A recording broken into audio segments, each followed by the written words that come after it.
Bonjour à tous et bienvenue sur la chaîne Proactive Boss. Aujourd'hui, on va parler du Bitcoin. Alors, petite chose qui s'est passée hier, qui est hyper importante pour le marché des cryptos, même si en général, on est plutôt dans le vert. Quelques des crypto-monnaies sont dans le rouge, mais pour le reste, on reste sur du vert. Avant tout, il est important à souligner que je ne suis ni un conseiller financier ni un professionnel du trading. Les contenus présentés sur cette chaîne YouTube sont fournis à titre informatif et divertissant uniquement. Donc si jamais vous souhaitez prendre une décision concernant les crypto-monnaies, je vous invite à vous orienter vers un professionnel qui pourra vous aider à prendre la bonne décision. Ceci étant dit, on est parti, on va regarder un petit peu le Bitcoin, qu'est-ce qui s'est passé depuis hier. Alors on voit que sur la dernière heure, en termes de pourcentage, il y a une baisse, donc on est plutôt sur une tendance neutre. Mais sur les dernières 24 heures, on a quand même une augmentation de 4,5%. Et sur les 7 derniers jours, on voit quand même il y a une petite et légère augmentation. Pour le reste, il n'y a que Ripple et Tether qui sont dans le rouge et Solana qui aujourd'hui performe sur les 7 derniers jours, qui est presque à plus de 50%. Il y a un énorme engouement sur le Solana, même si moi je reste persuadé que ce n'est pas forcément un coin qui va performer à long terme. Donc aujourd'hui, on va parler du Bitcoin. Alors, regardons ensemble qu'est-ce qui s'est passé hier. Alors, depuis le 15 novembre, à partir du moment où on était à 9h25, on était autour de 32 872. Et puis après, Bitcoin est remonté jusqu'à atteindre sur un ATH, enfin all-time high sur la période du daily, à 34 905 dollars. Donc on a vraiment performé. On a eu un énorme changement de prix de près de 2000 dollars. Et ça justifie aussi l'augmentation qui est presque de 5,3% sur la dernière journée. Sur la semaine, on voit qu'il y a une correction qui s'est effectuée vers le 14 novembre, mais Bitcoin a repris, et donc en fait, il a repris en termes de prix, et on regarde en fait qu'il est venu ici, donc casser à nouveau la résistance qui finalement est devenue maintenant un support. On est plutôt sur une tendance ici qui est neutre, mais on verra dans les prochains jours qu'est-ce qui va se passer. Donc on voit sur le mois qu'il y a eu une correction qui s'est passée vers le 14 novembre, mais finalement ça continue à grimper et maintenant l'objectif ça va être de casser cette résistance à 35 350 pour pouvoir aller un petit peu plus haut. Donc aujourd'hui on va parler d'un article qui nous dit et qui nous parle tout simplement de la correction de ce qui s'est passé avec le Bitcoin le 15 novembre. Et on va regarder cet article ensemble, on va essayer de l'analyser ensemble pour savoir si c'est toujours le bon moment d'investir pour le Bitcoin ou au contraire il faut attendre un petit peu pour que les prix baissent afin de continuer à investir. On est parti. Malgré sa correction hier, le Bitcoin tient-il toujours ses signaux haussiers? Analyse du BTC le 15 novembre 2023. Hier, le Bitcoin est repassé furtivement sous les 35 000 dollars avant de parvenir à reprendre ce support important. Alors qu'il semble être entré en correction, les différents signaux haussiers sont-ils toujours valides? Le point dans cette analyse BTC du mercredi 15 novembre 2023. Alors, nous sommes le mercredi 15 novembre 2023 et le cours du Bitcoin s'échange autour de 35 800 dollars. Hier, le BTC a subi une belle correction avec une chute de son prix d'environ 1000 dollars. Cette baisse a-t-elle un impact sur les signaux haussiers et l'objectif qui avait été déclenché au-dessus de 40 000 dollars? Faisons tout d'abord le point sur l'évolution du prix de Bitcoin. Malgré la baisse, le BTC reste haussier. C'est ce qu'on a redit tout à l'heure. Quand on regarde bien sur le mois, donc on a commencé, si on prend le 18 octobre, on était à 26 000 euros, presque 27 000 euros. Et aujourd'hui, malgré tout, même avec une correction, on était à 32 000 400 $, 400 euros, et ici on était à 34 600. Donc en fait, le plus important, ça va être de rentrer dans cette zone-là et d'essayer de casser cette résistance.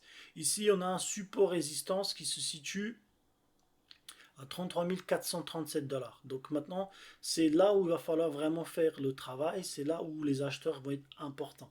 Mais en soi, on voit que depuis le 24, depuis ici, à partir du moment où il y a une augmentation, pardon, à partir du moment où il y a eu cette augmentation-là, ici, quand on a commencé à rentrer dans une espèce de tendance neutre, on était à partir du 24 octobre, donc de 18 à 24 octobre, pendant presque une semaine, on avait vraiment une augmentation qui était parabolique. Et après, ce qui est normal, on a continué à avoir une tendance légèrement haussière, mais elle se profile de plus en plus sur une tendance neutre. Maintenant, si on prend sur un an, on voit que malgré tout ça, on reste quand même dans une tendance haussière.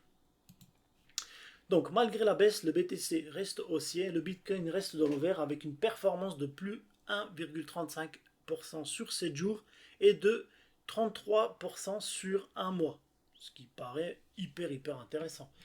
Donc si on regarde le pair avec Bitcoin sur les derniers 24 heures, donc il y a une légère baisse. Alors nous on a vu que c'était le contraire, on était vraiment sur quelque chose de neutre. Sur les 7 derniers jours, plus 1,35%, et sur le dernier mois, on était à 33,8%. Et l'échange entre le Ethereum et le Bitcoin, donc on a une perte ici sur les 24 heures qui était d'1,8%, et puis sur 7 jours, on voit qu'il y a une augmentation de 5,67%, même si sur un mois, on reste plutôt sur une performance qui globalement est neutre. La dominance du BTC face aux altcoins poursuit sa lente descente avec un retour à 51,88%, tant que le THBTC reste fort avec une progression de plus de 5,67% en une semaine. Alors, malgré ça, le Bitcoin conserve ses signaux haussiers, bien que le retour de son prix hier sur les niveaux de 35 000 $ puisse avoir surpris certains investisseurs qui voyaient le BTC poursuivre sa hausse. Cette correction reste saine et pourrait aider à accumuler la liquidité nécessaire au niveau du décollage. Bien sûr, il faut absolument que le marché puisse respirer un petit peu. On s'est emballé sur le dernier mois, donc il y a une surchauffe au niveau des achats, et aujourd'hui, en fait, il faut qu'il y ait une accumulation et une respiration du marché pour qu'on puisse derrière avoir un effet parabole. Pour le moment, les signaux restent donc haussiers puisque le prix se maintient au-dessus du pattern en jaune qui avait cassé il y a près d'un mois et dont l'objectif est de 42 000 $. Donc si on regarde ici le support, on est vraiment sur des prix qui sont à 25 300 $, donc on est loin de ces prix-là. On a cassé ici une légère hausse, mais par contre, vous voyez, ça va venir tester avant de pouvoir aller chercher la zone supplémentaire.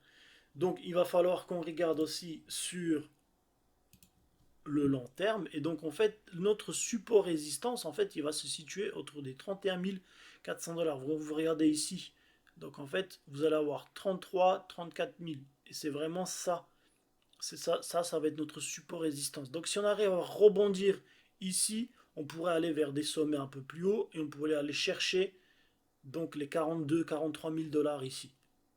D'accord. Malgré ça, donc il faut savoir que quand on regarde bien, finalement, quand on prend le Bitcoin dans sa globalité, et c'est ce qu'on va faire ensemble, le plus haut ici, quand on regarde bien, le plus haut, il est plus haut que, enfin, quand on regarde les plus bas, c'est super simple, c'est la théorie des vagues de Elliott. Le plus haut, il faudrait, pour qu'on ait une tendance haussière, il faudrait tout simplement que le sommet le plus haut soit toujours, à chaque fois, pour la prochaine vague, il faut qu'il soit plus haut, et qu'il faut que le sommet le plus bas soit le plus haut possible. Donc ici, quand on regarde bien, alors, je ne sais pas si j'étais clair, mais on va le voir en pratique, ça va être beaucoup plus simple. Alors, tendance haussière. Quand on regarde bien ici, on a un sommet le plus bas possible, et ensuite on a une montée, ensuite à nouveau on a un sommet qui est très bas, mais celui-ci là, ici, le fond ici, il est plus bas que le fond ici. Et puis après, on a une augmentation, et ensuite on a à nouveau un fond qui est plus bas par rapport à cela. Et après, on a une parabole, et ça monte jusqu'à ici. Bien évidemment, ensuite on a une grosse correction, à nouveau montée, à nouveau, vous voyez ici, on a eu un petit truc, mais cependant, en fait, ici, les acheteurs, en fait, ils ont tout simplement abandonné l'idée. Donc, ils ont vu qu'il y avait une tendance baissière et ils ont baissé. Par contre, quand on voit cette reprise, regardez bien, on a un creux ici, ensuite on a un pic, ensuite on a un creux, ensuite un pic, un creux, un pic, et en fait là à nouveau ça fait cet effet de parabole. Donc au final, quoi qu'il arrive, le Bitcoin va rester haussier. Donc ça c'est pas un problème en soi, mais sur quelle durée? Et ça c'est hyper important de savoir sur quelle durée ça va l'être. Alors, comme nous pouvons le voir sur le graphique ci-dessous, les crypto-monnaies testent sa Tenkan journalière en turquoise, mais bénéficient encore du soutien de la Kyujin en violet et du nuage en vert. Tant que le prix restera au-dessus de ces supports et au-dessus de l'élargissement ascendant à l'angle droit en jaune, alors les probabilités resteront haussières avec notre objectif de cassure qui correspond également à la Kijun mensuelle à 42 280 dollars environ. Tous nos indicateurs sont donc pour le moment haussiers et même la Chikou Span en blanc valide ce mouvement. Donc on le voit en fait ici, on a vraiment une cassure. Et en fait on voit vraiment que là on reste quand même sur une tendance haussière. Pour que le scénario soit invalidé, il faudrait que le prix repasse sur le nuage. Ce dernier ferait alors résistance du BTC et pourrait ensuite contraindre à retourner plus bas vers son prochain support à 25 000 dollars. Alors, en résumé, le Bitcoin reste haussier malgré sa chute d'hier, une correction encore saine qui permet de récupérer des liquidités avant de potentiellement repartir à la hausse. Alors, pensez-vous que le Bitcoin parviendra à reprendre sa hausse en retour sous les 30 000? Est-il à prévoir? Alors, pour moi personnellement, si on regarde sur le dernier mois, je pense que cette correction, elle était nécessaire. Ça donne un élan, ça nous permet de respirer. Les nouveaux acheteurs, quand ils sont venus sur le marché, ils ont profité de cette baisse, de cette correction pour tout simplement racheter et ça a gonflé le prix. Maintenant, ce qui va être le plus dur ici, ça va être vraiment de casser à nouveau cette résistance ici. C'est cette résistance finalement qui va faire toute la différence. Toutefois, quand on regarde bien, ça a touché à chaque fois, ça a touché le support qui était ici à 32 045 dollars et à nouveau ça a commencé à grimper. Donc il y aura forcément des tests qui vont se passer. Maintenant, la journée d'aujourd'hui, elle peut être déterminante et c'est ce qui va nous donner une indication de ce qui va se passer par la suite. À nouveau, cette nouvelle avec BlackRock qui a déposé des ETF auprès de la SEC, ça peut être quelque chose qui peut être hyper intéressant. Beaucoup de gens pensent aujourd'hui que le fait que les institutions comme BlackRock viennent s'installer sur le marché, viennent investir dans le marché du Bitcoin, c'est quelque chose qui pourra vraiment faire exploser le prix. Donc ça va prendre un petit peu de temps, on verra ce qui va se passer par le prix, mais pour l'instant la tendance est haussière et je pense que on devrait quand même continuer à investir prudemment sur le Bitcoin. Qu'est-ce que vous en pensez? Est-ce que vous, de votre côté, vous pensez que c'est quelque chose qui peut être intéressant ou pas? Est-ce que vous pensez que c'est juste l'euphorie du moment? N'hésitez pas à me le dire dans les commentaires. N'hésitez pas à vous abonner et à cliquer sur le petit bouton pour avoir des nouvelles vidéos dès qu'elles sortent. Moi, je vous dis à très bientôt et je vous souhaite une excellente journée.